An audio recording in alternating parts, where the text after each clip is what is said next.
Today's challenge is going to be to create a monochromatic monoprint. If an artwork is monochromatic, it means that it only uses one color in the image. It might have light blue, dark blue, kind of a grayish blue, but basically the entire image is just the color blue.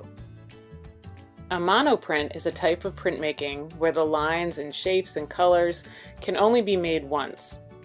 Usually in printmaking, an artist would create a printing plate and print the same image several times. Today, when you work with your printing plate, I just want you to worry about creating one fantastic image that uses variations of one fantastic color. That way it will be a monochromatic monoprint.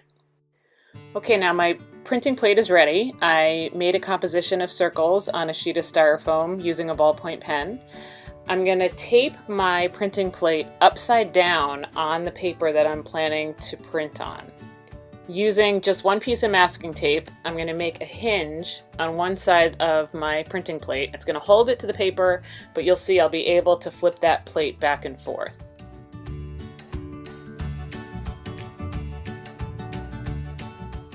Now remember, today's challenge is to create a print that's monochromatic. That means one color. So I think that I'm going to use the color green. You might have noticed in my cup of water there is a secret special ingredient, and that is a little bit of soap. I have a half cup of water, and into it I put just one pump of hand soap that you can get over at the sink. And what the soap is going to do is it's going to help the paint stick to the styrofoam tray. Otherwise, if you tried to paint watercolors on styrofoam, it would just sort of bead up. But the soap is going to help the paint stick just long enough so that I can make a print. So I filled in my first shape just with the regular green right out of the tray. And once I've got the shape filled in, I'm going to flip my door and I'm going to rub the back of the plate. If you want to get a really good image, sometimes it's better if you flip it over and you rub the paper side. So after I've given it a good rub, I'm going to flip it back and open the door and see what's transferred.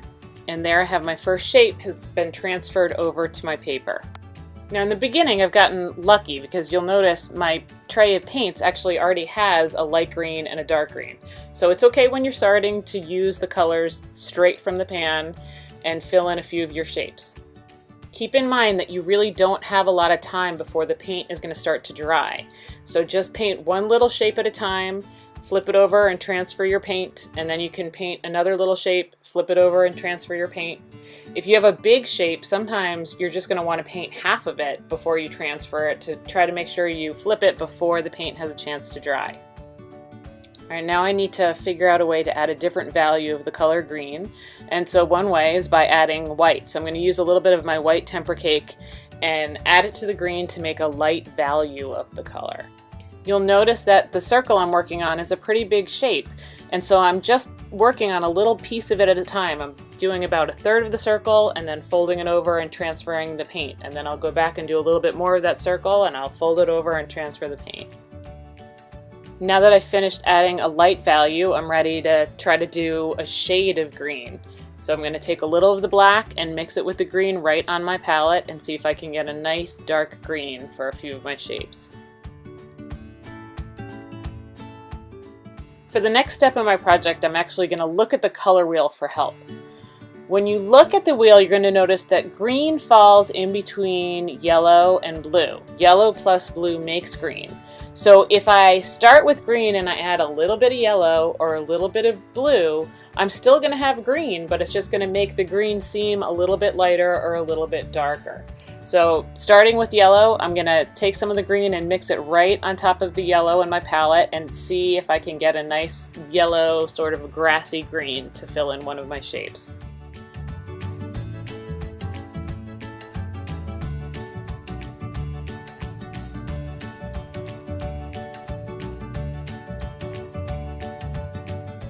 Once I've finished with my grassy green, I'm going to do the same thing using the blue. If I add a little blue and mix it in with green, I'm going to end up getting a turquoise.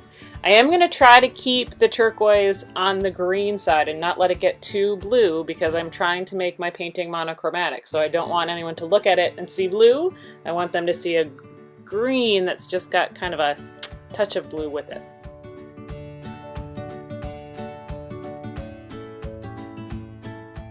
I'm once I've printed it, I noticed that that shape, it really is a little bit more blue than I wanted it. So one thing that's great about this process is you can layer your colors. So this time I'm just gonna take the green straight from the palette and do a layer of green right on top of the blue that I had printed before.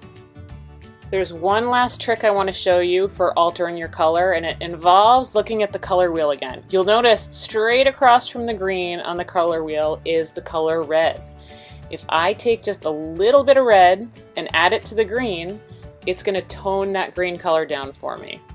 If I use too much red, it's going to turn the green brown. So the trick is using just enough red so it lowers the intensity of the green, but it still is looking green. So now it's kind of giving me that really nice army green.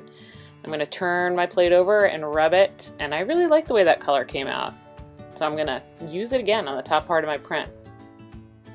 So then my job is just to keep going until I have every single section of my styrofoam filled with color that has been transferred to my printing plate.